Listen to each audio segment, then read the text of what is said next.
to build up the church? Are you resolved to administer the Holy Eucharist with utmost care and reverence? Dear friends in Christ, let us pray with confidence to the Father. Let us ask Him to bestow His blessings on these our brothers and sisters, chosen to be extraordinary ministers of Holy Communion. Please kneel.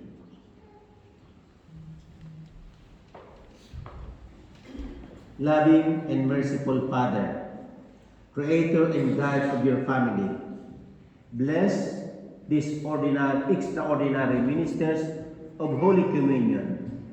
May they faithfully give the bread of life to your people, strengthened by this sacrament. May they come at last to the banquet of heaven. This we ask through Christ our Lord.